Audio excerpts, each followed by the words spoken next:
the Amazon European Masters live from the studio in Berlin. GameWard leads the first quarterfinal series with 1-0 versus X7 Esports. And if you missed that game, you didn't miss a lot of things unless you're a GameWard fan, because that was an absolute stomp, I need to say. Yeah, if you're an LC fan or an X7 fan, you just missed pain. Yeah. Yep. Yeah, okay, you have to put it in there. Yeah, looking at that game one, X7 didn't destroy a single turret. That is kind of a signal that doesn't look too good to me. No, because in this game, in this particular matchup, we have often talked about, what's going to happen in the early game. Is it going to be a bit slower? Can X7 control the enemy jungler? None of that really happened. They didn't have the laning performances they wanted either. And I've got to say, as someone that's watched X7 throughout the entirety of this year, they very rarely find themselves in a place where they are this outmatched, particularly, in the first game of the day as well. They have a couple of chances to bring it back, but X7, they're not used to this kind of scenario. Now, on the other end, though, Dino, we've spoken about this in the pre-show a lot. If GameWard gets comfortable with a game like this, I can imagine the team is like, oh, is this the knockout it's going to be like? That's when it gets scary for a team like GameWard, because they tend to make mistakes. Yeah, exactly. And I think X7, as you see now, they were still kind of okay with getting reverse swept, but that's even off the cards now. You're already one game behind. And the question is, what can they still do in this best 5 against GameWard? If GameWard starts making the mistakes that they tend to make when they get too complacent, I think X7 might be in a position to capitalize. But that being said, I think X7 looked a little bit like a shim of their former self. Like, normally they have a lot of bite back in a game, and now GameWard controlled it in such a way that that never really happened. Like, X7 never really got that one fight where you're like, oh, maybe it's not over yet, except that one time that Tempt came out of base with his Ahri, but that was it. It's only game one, Amira, I have to say, sure. But if this happens again after game 2, we were saying, like, yeah, this is going to be a 5-game series. No, it's going to be a 5-game series. Yeah, well, one of the things that kind of bring it back to earlier in the year, and maybe a little bit here in summer too, when X7 were on their winning streaks, they were a very confident team. Sometimes that came into overconfidence too. That's been one of their historic faults, I suppose. But this is a team that, hell, actually, when I first cast X7, even before they got into NLC, back in the UK EL, completely different players, somehow this same kind of hallmark. If they start losing games when they're on this confidence streak, they can get a bit rocked. I really hope they haven't been rocked in this one game, because this is a difficult loss. But if you're going to make it through this quarterfinals against what is very tough competition like GameWard, you have to be mentally rock solid, and you've got to bounce back now from this point, which is not historically something they've done. Are you able to turtle against a team like GameWard, Dino, when you're X7? It's possible, but I just don't think it's what X7 wants to do. I think, Nymera, you hit the nail on the head where you were like, okay, these are not the laners we're used to seeing from X7. Like, we've seen GameWard struggle against... Yeah, I get to do like the disappointed dad kind of thing very briefly. Yeah, but you were, and rightfully so. You get an okay matchup top that's not supposed to win, but it's supposed to be very strong. You need to impact the map. It doesn't happen. You get a matchup mid that's supposed to be able to go either way, and you lose it. And you see as a gold graph, if you try to turtle with a scaling comp, yes, GameWard comes online like halfway through the game, so that should kind of be fine. But then you're not playing to your strengths. Then you're not setting up a Chasy for success or using Attila's early game prowess. So the question is, even if you're like, oh, we play for the mid to late game, are you even gonna win? Don't you just have to set up your players for success? And now, looking at the post-game breakdown, I think it gives a bit of a weird sense of the game, because looking at the damage for Chasy, it's pretty okay, but it kind of felt like he was, one of the losing factors, maybe even the biggest losing factor. It's a litmus test. Yeah, it's the litmus test. And the litmus test, I can't remember what the actual colors the litmus test actually mean nowadays, but it's the wrong one for this game. It's the bad one. See, that's how much I remember my high school science. Do you want to put Chasy in something like an Ornn, maybe? Do you want to just have him chill, tank up, that kind of stuff? I think the Aatrox is okay. I think that if you're going, particularly in this draft as well, right? You had, like, this is 4th pick top, and then you actually still get counter pick from Melonik. Get the counter pick so he's actually got a lane you can actually hit turret on, push the wave in, teleport first to the fight. Because even though Aatrox is a lane-dominant champion and a lane bully in a lot of matchups, he even took the Comet to help with that game, right? You need to be in a matchup where you can actually leverage that. I think that this champion is okay, the champion archetype is fine, but just pick him something that can actually win against this other champion. Give him the counter pick. Can you give examples what champions you're thinking of? So if you're thinking about that, I think Aatrox is absolutely fine into something like that one that you mentioned, into something even like a Renekton sometimes if you're the better player. Renekton is kind of on that kind of, it kind of wins against the Aatrox, or rather the Aatrox loses gracefully. But you're still looking for something where you look at it and say, I can just hit the tower at some point. I can push you in. There are multiple champions which can do that, but you need to have the information to do that, and give them counterpick to do that. But would Viking's assignment be to keep bot lane safe then? I mean, Viking's assignment should be more oriented towards what Akabane is doing on the map and trying to support a lane that might have an edge. I think just in draft in the end, it was really weird. We were talking about it. You had Xin Zhao open, you had Sejuani open. They choose to pick Aatrox themselves first, so that Melonik is set up for what he likes to do, counter-pick top, and he picks the Akali and just makes sure that he's undivable by the Aatrox and the Sejuani combo. So if you just switch up that last part of the draft, as Nymera suggested, give a good matchup to Chasy that you know he's going to be able to hit the tower, then Viking's job becomes way easier. You don't have to cover for Chasy, you can gank bot, but you can also try to target Akabane so that he doesn't get rolling so early on in the game. I think all of us just want to know if X7 can bounce back. And lucky for us, we're going to head into our second game of tonight with our casters, Hip, Rain, and Trouble. Thank you very much, guys. Can they bite back is going to be the real question for us. That was not a very close game. That's probably the best way to word that. I know you've taken some issue of what went on in that game, so I'm gonna kind of pass the mic to you. You know, X7 crumbled. I think coming from the NLC, both of us were allowed to put our finger a little bit on the team that we have seen for 2 entire seasons now, right? And they made it all the way to quarterfinals over in spring. They went to finals in the NLC in summer, and they got reverse swept by Dusty.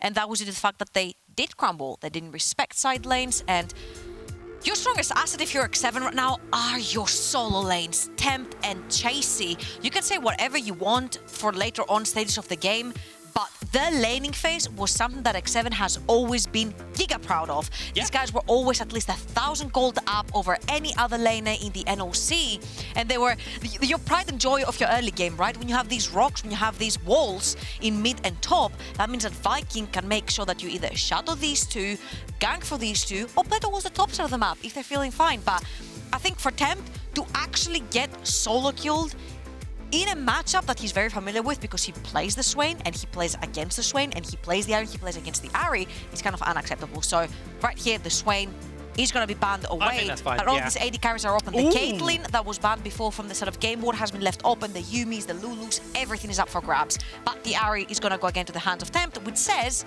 that our problem overall was the Swain. Yeah, but also at the same time, they could just pick up the Zeri here with a Civet banned away and a Vi. They could literally just take two really powerful picks, deny the Vi from the enemy team, pick up that Zeri, pick up the Vi. I think this is actually a really solid rotation for GameWard, because they can still get their hands on the Yuumi or the Lulu, depending on what's going to be left open, but actually they want to get themselves a more comfortable mid matchup, and they're going to lock in the Sylas here, so actually leaving the ball a little bit in X7's court, but I think that Vi too much of a power pick here for Akabane. I'd be surprised to see that not get picked up here, but they are actually really running through some options and figuring out what they're going to pick up here. Hovering over the Rexar are there for Viking as well, and I think if you're Viking here, might want to drop your bot lane and go for a jungle. Maybe go for something like the Trundle, the Wukong, something that you can engage on, something that you can play the 1 versus 1 on. Maybe get a strong mid jungle duel. Like you're thinking of the Rexar right there. I think Trundle is a nice pick, because if GameWard wanted just to go with a more tanky, they mentioned maybe Melonik goes for something like the Ornn, something like the Gnar, maybe go something for the Sejuani top lane. Trundle sort of diminish the chances of that being picked in picks and bans, which means that the majority of GameWard will be squishy. One champ can take them out. Yeah. Now, what do you prioritize here? Because you could actually prioritize getting something like the Yuumi if you really rate that, but it's going to be the Aatrox again. Wow. So on blue side, usually you want to get very solid laners, and Chasy, sorry, on the Aatrox didn't have a particular problem into the Akali. Like, no. The matchup was going even. It was just that the Akali was very problematic in the late game, and Chasy didn't necessarily have the agency to join the team fights later also, on. Kamilius was roaming around a lot. So, like, the one time when they went for a 1v1, and Amumu waddled out from bot lane and just, like, jumped in on him, GameWard thinking about what they're going to pick up here, and they actually do pick Melonik, the Gnar for the top side, so these are now matchups decided. This is just going to be bot lane bans now for these final bans. I'm curious to see what's going to get banned. I assume we'll probably see a Zeri get denied here. I don't think X7 want to pick it into the Vi. I don't think they really want GameWard to play it, so I feel like it's a pretty solid ban for them. Question for me is what else is going to get banned away? It looks like GameWard focusing a little bit more towards those enchanters, taking away the Renata. Now, what is going to be the answer here for X7? And here's the problem, GameWard have first dibs. So Yeah. if you ban Renata and Lulu and X7 do not ban the Yuumi, then you get the Yuumi for yourself. But I think X7 are looking to get that Yuumi. Again, you have the Trundle, you have the Aatrox, you're going to have a hyper carry down the bot lane. Yuumi is going to be so useful with all this utility later on. And with the Nautilus ban going down here as well, I'm expecting to potentially see something like this. Maybe again they want to handshake the Lulu and the Yuumi with these two. Lulu also very potent and very strong with the likes of Aatrox later on. But what worries me right here is that both of these bot lanes, especially for X7, we've seen Attila, he's Draven. Yeah. It doesn't seem like they want it to be the case as they're banning the Nautilus away as well. And banning that Aphelios, GameWard probably want to match the Zeri, but since they've locked in the Vi, they do not really care. And since Sivir is also banned, you can just take away the Zeri. Yeah, that's what I'm really curious to see if this is just going to be a Zeri ban here or something else. They actually deny Kamilius, the Amumu. They don't want to deal with all that crowd control. The problem is, you know, you've got a Vi on the other side, so you still have that crowd control. You still have the Gnar, which is obviously a little bit more dependent on having his Gnar bar up and available.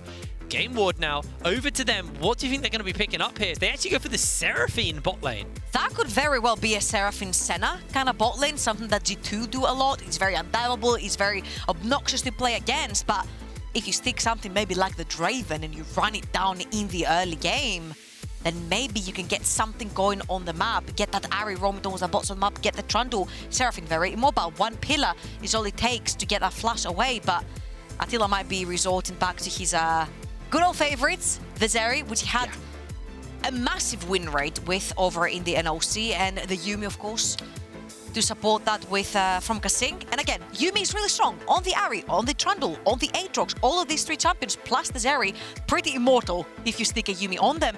Are they going to be able to reach a late game again to utilize that? That's going to be the real question. If they actually lock in the Leona, so adding to that crowd control, you know, reducing a little bit in that kind of potential damage by not going for the likes of the Senna. But there is a lot of CC on GameWard, and that's quite a scary team to run into. Then you look on the Sylas, you know, he has the Subjugate to take away from either Chasy or Viking to make them kind of a little more squishy, a little easier to deal with. He obviously has Tempt's ultimate, which is going to be super useful. He also has Kasing's ultimate. There's not too many bad ults for him to be retaken there. Yep. Yes, they haven't given him like an Ornn or a Gnar ult to take away, but he's going to have an okay matchup into Tempt in the mid lane. He's obviously got a couple of really good ultimates, which will help with the fact that they don't have a consistent AD carry, because these more tanky members will just have resistances sapped away from Czekolad. What I see though is that GameWard have opted to go with full melee champions. The Leona, the Sylas, the Vi, the Gnar, they all play in your face. Yeah. One charm, one ult from Yuumi, one subjugate that's going to go down to the champion that's going to get further closer to the side of X7, and you instantly capitalize on that. Lot of defenses with Leona once he pops her W as well, that you can steal away from the Trundle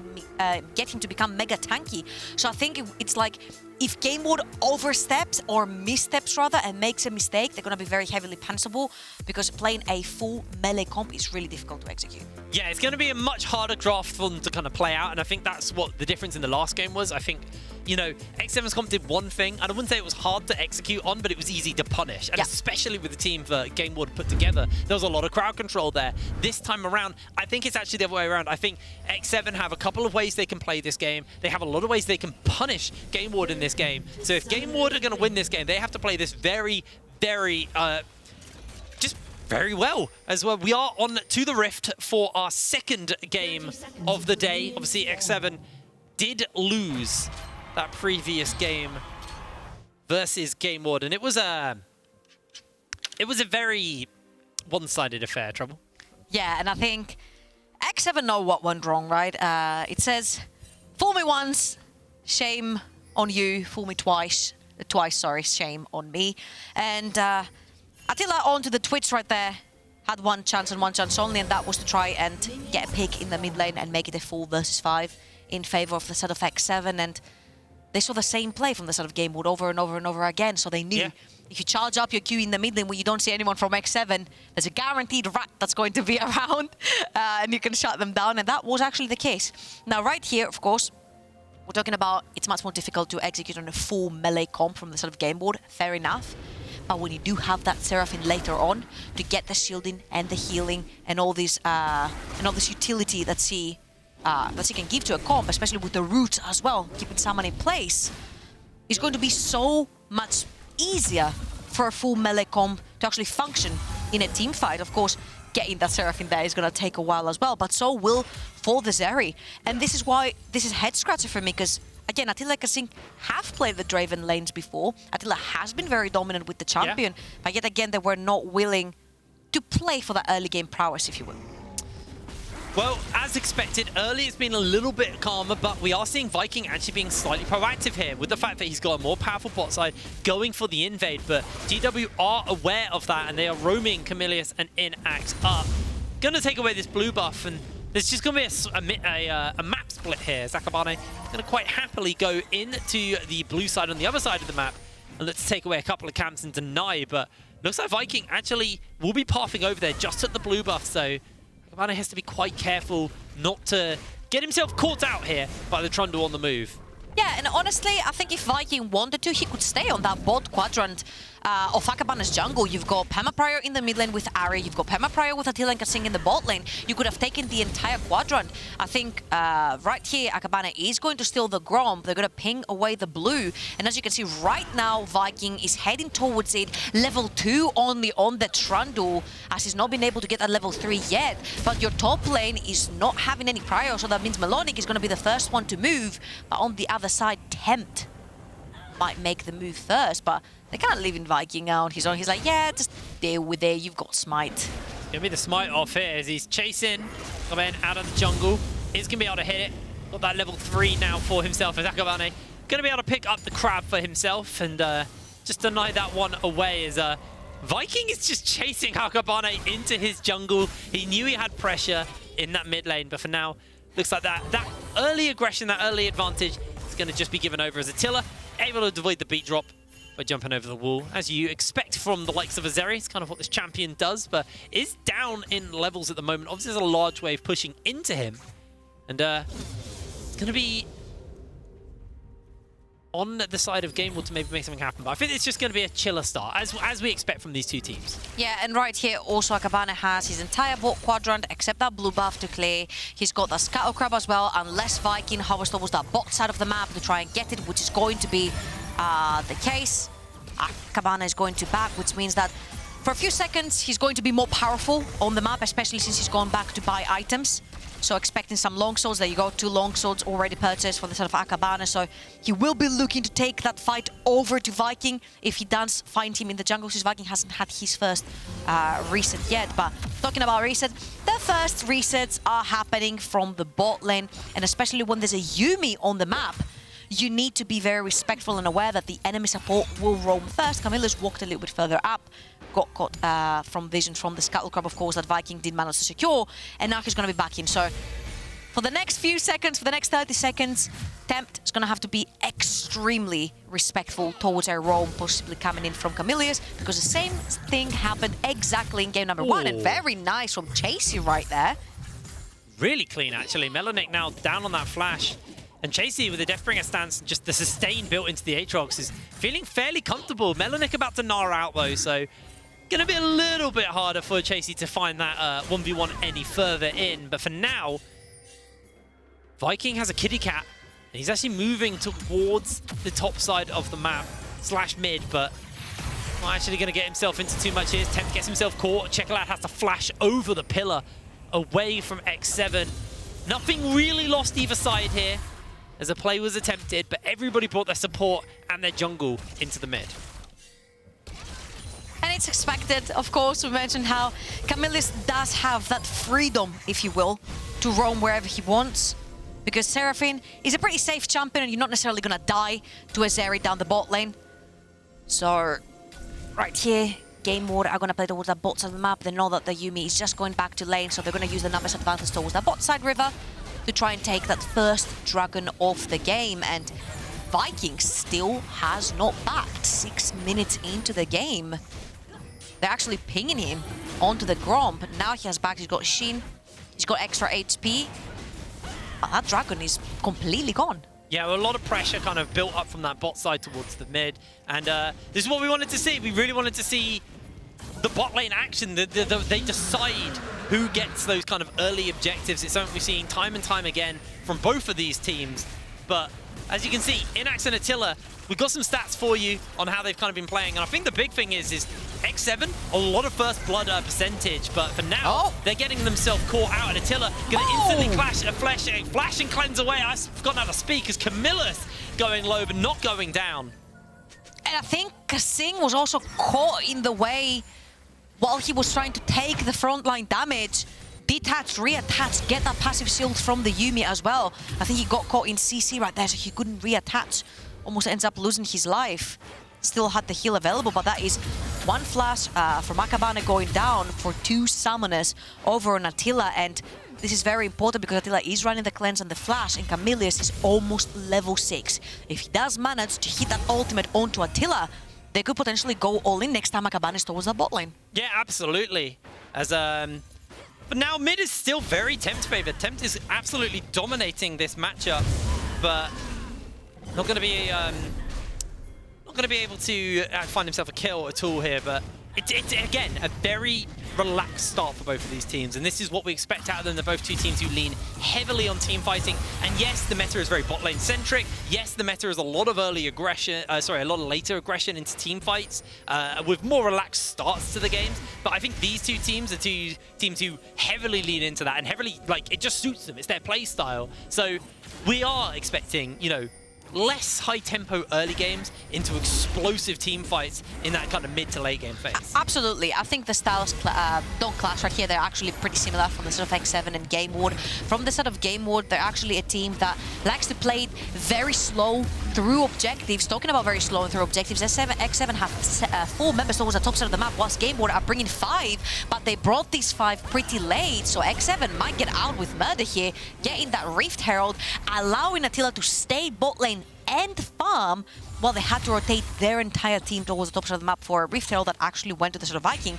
So, as we're talking about it, GameWard are a team that's going to get their early game advantages through sneaking in those objectives. The Dragons, the Heralds, they don't necessarily want to fight. They want to get through these team fights, get their early on advantages, cash in on them through objectives. On the other hand, X7's prowess in the early game is how good their laning phase is. Yeah. And that is due to Chasy, Tempt, and Attila always being ahead in CS and gold through their laning phase. And that's how X7 get that early game lead.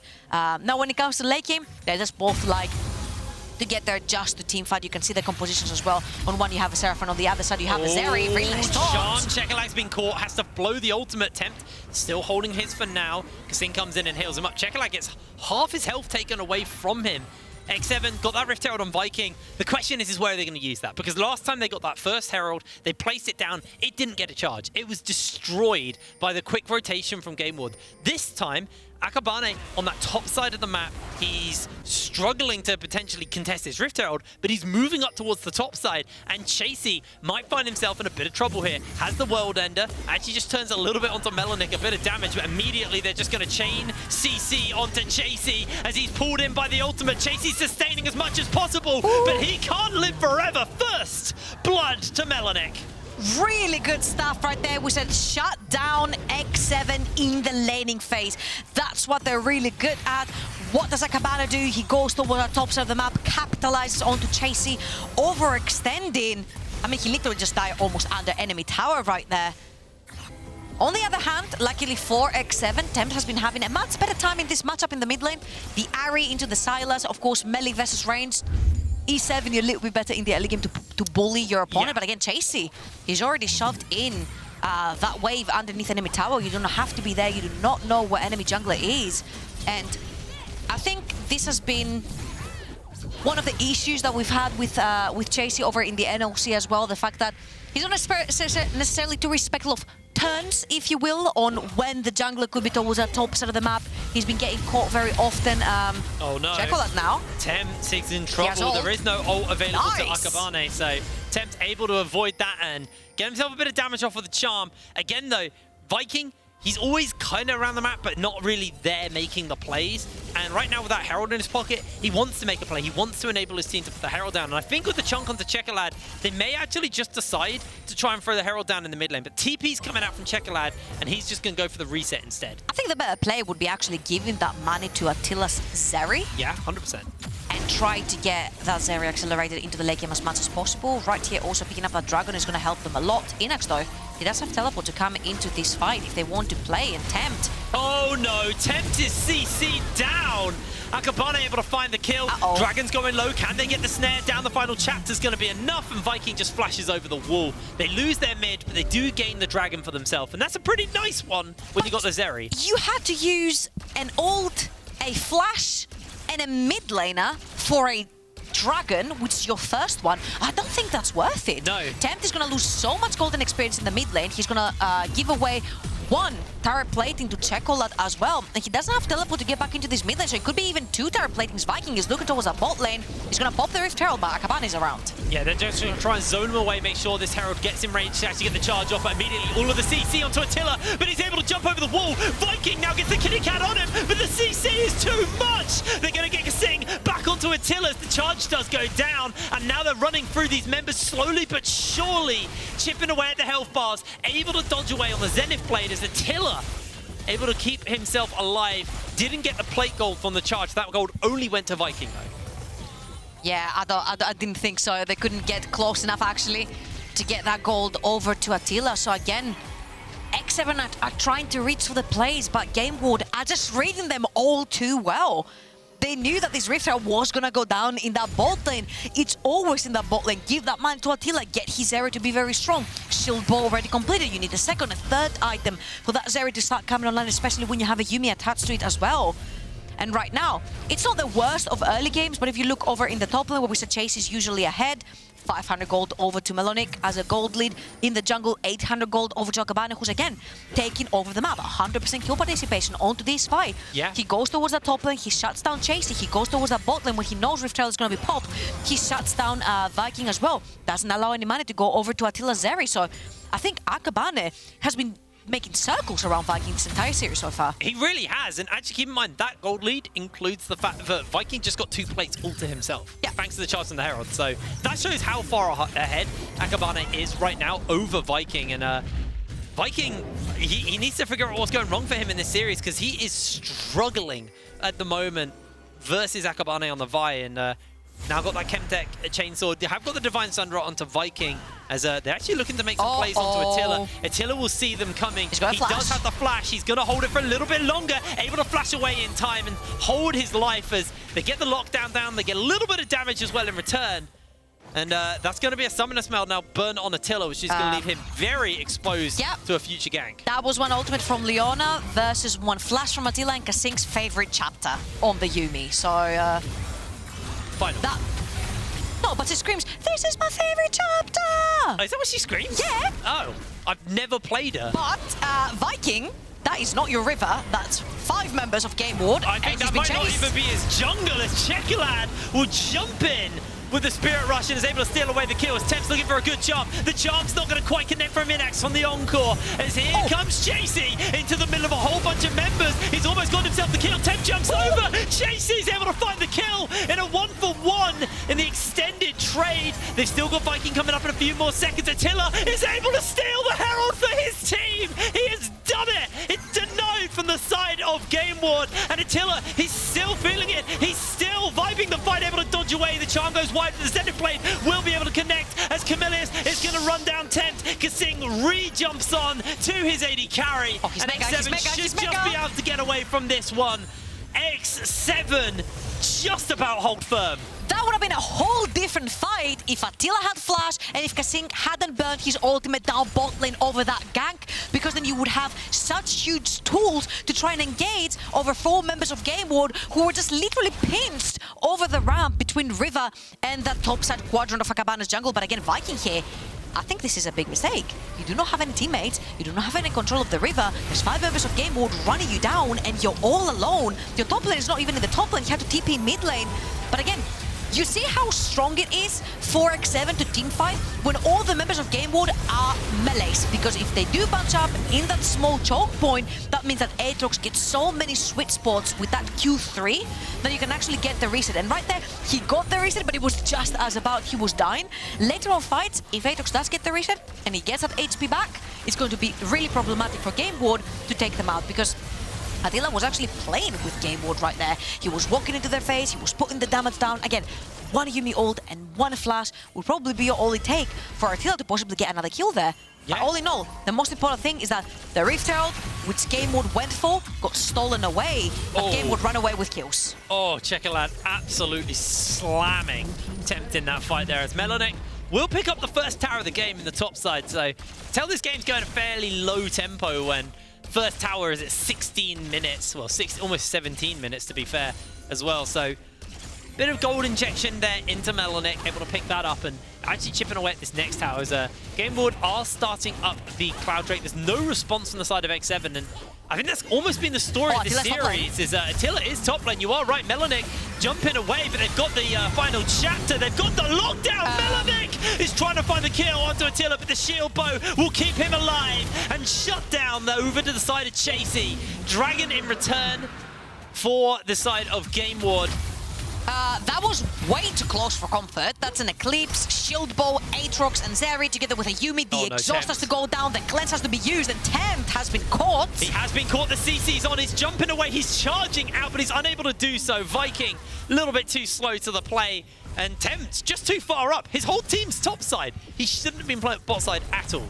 Again, I feel like there's a little bit of a disconnection in this particular series from the side of X7. It's very uncharacteristic for both Tempt and Chasy to make these mistakes, especially Tempt. For Chasy, we've said that, yes, sometimes he overextends, he tries to go for these trades, he likes to play aggressive, but for Tempt, he's very calculated in his moves. He always knows the min-maxing of pushing the lane, of trading, but right now, he's going solo killed, he's not respected enemy ganks, he's not respected support roams, and right now he's hitting 0-3, 700 gold behind the Sylas, who is going to scale so much into that late game, and if Attila on this Zeri doesn't actually play the team fights flawlessly and gets caught by any form of CC from the side of GameWard, he's going to end up going down real quick.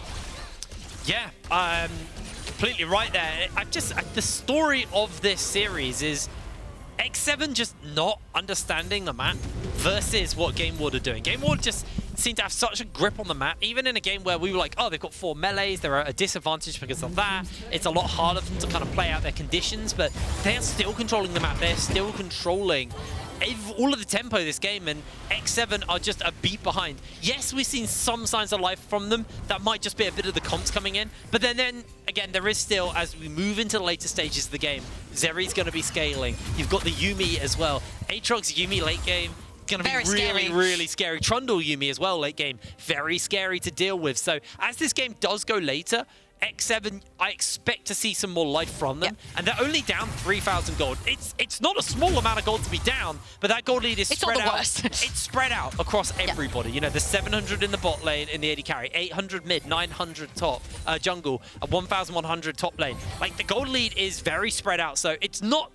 so far gone like last game at this point where we were like 6,000 to 7,000 gold up, and that gold lead didn't matter how spread out because each individual member had like half an item over their opponent. And don't get us wrong, the only reason we're going on about X7 not playing their peak game is because we've seen them for 2 entire seasons. This is not their peak game, and GameWard are playing their own game, they're playing it to perfection, they're playing to their win conditions, and if we want to see 5 games, X7 are going to have to step it up and play the best League of Legends that we know them to play, and that is through Attila carrying these late game team fights. As you mentioned, you've got the tools, you've got your front line, you've got your Yuumi, you have been getting fed 2 items onto that Zeri, looking for 1 more, and I'm expecting X7 to start going for it. Akabane! Looking in for the side of Viking. Kamilius is going low. Akabane taking so much damage from the Baron. Attila also half HP for the moment. Kamilius able to survive. Nobody has gone down yet as Kamilius eats the W from the Zeri. They get another charm off into Czekolad. He loses a lot of HP. Viking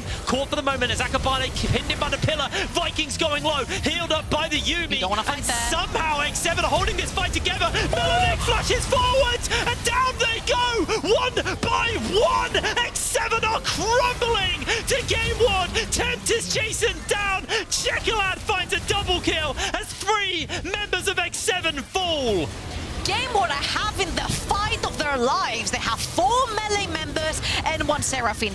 Guess what happens when you walk through a very narrow choke point as 4 members or 5 members from the side of X7? Yeah, you get hit by Seraphine, you get rooted in place, and you get hit by all of these melees that find it so difficult to close the distance between them and Zeri, between them and Ahri. X7 just gave it to to them on the platter, and GameWard are very happy to run away with 3 kills and the Baron. And even though we're saying, oh, that gold lead was not that huge of a deal, right now it's a 6,000 gold, and they're gonna take towers and a bunch of gold from that through that Baron. But again, Viking extremely overextended, and Akabane again finding Attila, taking his cleanse, getting out of dodge, and then returning. But look at this. Innaxe is permanently slowing whoever comes through, putting that damage down, healing and shielding his teammates as well. So X7, again, Viking overextends right here, almost ends up dying. And you want to fight through a narrow choke point. That Gnar just got mega. You're lucky for everyone that flashed away, but it wasn't enough, because whoever got left behind ended up dying from GameWard. So then again, I think X7 are not playing these teamfights particularly well, and they're getting caught by GameWard in, again, very narrow spaces that they shouldn't be. No, yeah, you're completely right. They are just taking suboptimal fights into a team who want you to be clustered, want you to be grouped up, and you nailed it as well. Akabane able to find Attila and just find a free kill. It was such a freebie, or not a kill, but at least zone their AD carry, their kind of main damage dealer in these fights out of the game. Now, Chasy able to get himself a objective shutdown by taking that tower. Akabane going to be quite happy to pick up this dragon. It's going to be uncontested, but the next one needs to be fought here by the side of X7 as Kamilius finds himself caught for the moment. The subjugate is on. They lock him down with a pillar. The flash out for the moment. The TPing in members, and Attila might be in trouble. Czekolad able to get himself a chain lash on. The encore connects onto Viking, and Viking loses his life. Melonik is now gnarred out, and this is scary for X7. Tempt hasn't got ultimate in time. He misses the charm, and he is taken down. The slam into the wall as well means Chasy will be quick to follow.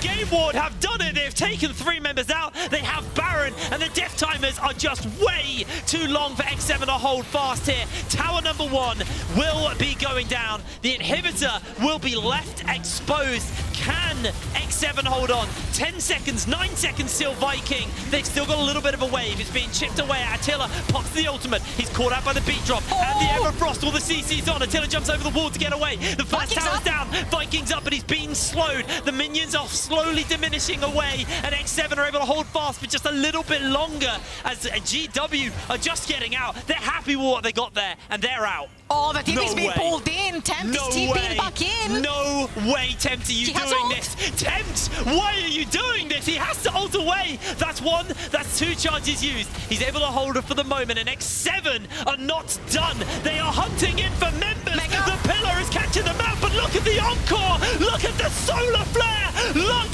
at the team fight falling apart at the seams for the side of X7. Attila remains untouched. Chasy! What a jump into the middle of everyone. Attila's able to hold his life. It's Chasy now onto Kamilius, looking to find himself another kill. The infernal chains connect. It's a quadra kill for Chasy as he's jumping after Czekolad. Czekolad's able to limp away. How did X7 hold on? We criticized Chasy. We mentioned how he had to step up, and damn well he did. Tempt right here wasn't going in for the kills. He was going in as the bait. He was trying to split GameWard in 2 places. You see 4 members down. Akabane went top, but there's not enough mana on Akabane. There's not a lot of mana on Innaxe, and they can't necessarily play too much front to back. Attila, though, is stuck on the side and not able to put down the DPS that he wants to, and Viking completely melts. But once that goes down, Chasy jumps in and gets a 3-man pull into his Q3, and when he starts getting these these resets, he gets his ultimate back up, grabs Kamilius as well. And that was many shutdowns that went to the side of this Aatrox. So now you stick that Yuumi onto the Aatrox, and you spray and pray that Chasy and that Aatrox are big enough to carry the team fight. But let's not run too fast. Let's learn how to walk first before we learn how to run. It's 5,000 gold still for the sort of GameWard. Insane scaling still for GameWard. The Sylas, the Seraphine. You've got the Gnar in the top lane as well. A lot of anti-healing coming in from both sides. Okay, Attila does have his flash. He's okay. Flash doesn't really do much for a Vi if she presses R. Yeah, she's just following you the whole way. And 2 towers standing outside the base make that 1, because Czekolad's going to make easy work of that, taking the tower down. And they've still got to deal with the supers in the bot lane. They've got 1 tower in front of their Nexus right now. And about 2 minutes until that inhibitor respawns, so... I don't know, man. Is the Zeri bugged? I've seen Zeris in the LPL. They press W, they take 80% of someone's HP, but... It's just a coin flip. It's a coin flip. No, is it maybe that like LPL Zeris get a buff or something? What is it? Yes, I know. You might be right there. To be fair, this is... I did notice that earlier. I was like, this is not the most damage I've seen a Zeri W do. Like, I'm slightly surprised to actually not see someone just lose half their health to the mini Lux laser. That is Zeri W. And I think, you know, the side of GW, they're still ahead in gold. They're still ahead in the map pressure. They're still ahead in a lot of metrics. But they are going to be playing a little bit more respectful to what X7 can do. If we look over to the top side of that minimap as well, the entire quadrant has been lit up in red woods. There is no way for X7 to actually face check in there, and the Baron is coming up. So important. GameWard have set down their vision. They're waiting for their prey to walk in. Melonik now is going to go into Nina form, so he needs to expand that real quickly and then start charging up the next one. Fighting through these very narrow choke points, being grouped up for X7 is equal to death. If you get hit by Seraphine ult, Seraphine root, if you get hit by Gnar, everyone dives in and someone dies from the side of X7. The Baron's going to get started. X7 are piling up. They are, but they're going to try and slowly check their way in. They know the GW are just baiting them into a fight. They don't want to pay victim to it. Look at the bot side of the map real quickly. No. Because all the super minions are running into the base whilst GameWard want to do the Baron. There is teleport on both Tempt and Chasy, but you need to be very swift because your base will just fall if you just TP in and the fight just gets completely stopped by GameWard. Yeah, they're holding up for the moment. Czekolad steals away everything. There we go. The charm connects, not onto Attila. The teleport's coming out, but instantly GW lose a lot of health immediately off the back of that as Tempt jumps forward once more time. He's going to try and find himself a charm onto Kamilius, able to do so as in comes Chasy into the middle of everyone. He's dead. He's CC'd down, and Attila is being jumped onto by Czekolad. They're trying to finish him up. They're able to connect the charm. Czekolad healing over the Kingslayer, holding fast as Kasing goes down, and X7 they've lost their major tool to keep themselves going. There's teleports. There's 3 teleports on the side of GameWard. They're going to end. This is going to be the end. X7 are going to be knocked out. They're trying to teleport out in time. The big drop, the interrupt. They stop him from getting back to base as they're teleporting their 3rd member in. Attila is trying to hold up. Viking now alive. He's bringing in the Trundle. Can he keep himself going in time? Flashes away from Melonik. Gets sent packing. Gets sent back, and he is out. Chasy's not going to be up in time as the Nexus will go down. GameWard go 2-0 in the series. And LFL, well, they've come to play because they're playing League of Legends, but they've not come to play in terms of they've just not even been rivaled here. Yeah. X7 are trying, but they're facing a huge wall, and mind you, that's the 4th seed from the LFL. That is the 4th. The 4th. Scary region. Really, really scary region. Very scary region, and honestly, I'm quite disappointed from what I'm seeing coming out from X7, but I think GameWard have come here, they're playing their game, they're bleeding their enemy teams through objectives. I think you need to get Akabane off that Vi. You just need to get him off the Vi, force him into something like his Lee Sin or his Xin Zhao, something that you control much easier with maybe something like a Poppy, but get him off of that Vi, man, because he has been literally tearing apart the entire early game, and I feel like from an X7 side point of view, I just need to see more from Viking. He's always there, but he's there second to Akabane. I think that's the key thing. Viking always feels half the tempo behind his opponent there. And Akabane on the Vi just completely dominating that game. It was more life from X7, but it wasn't enough, and now their backs are well and truly to the wall. We are going to throw it over to a quick break, and when we're back, we're getting ready to go into game number 3, so we'll see it in a moment.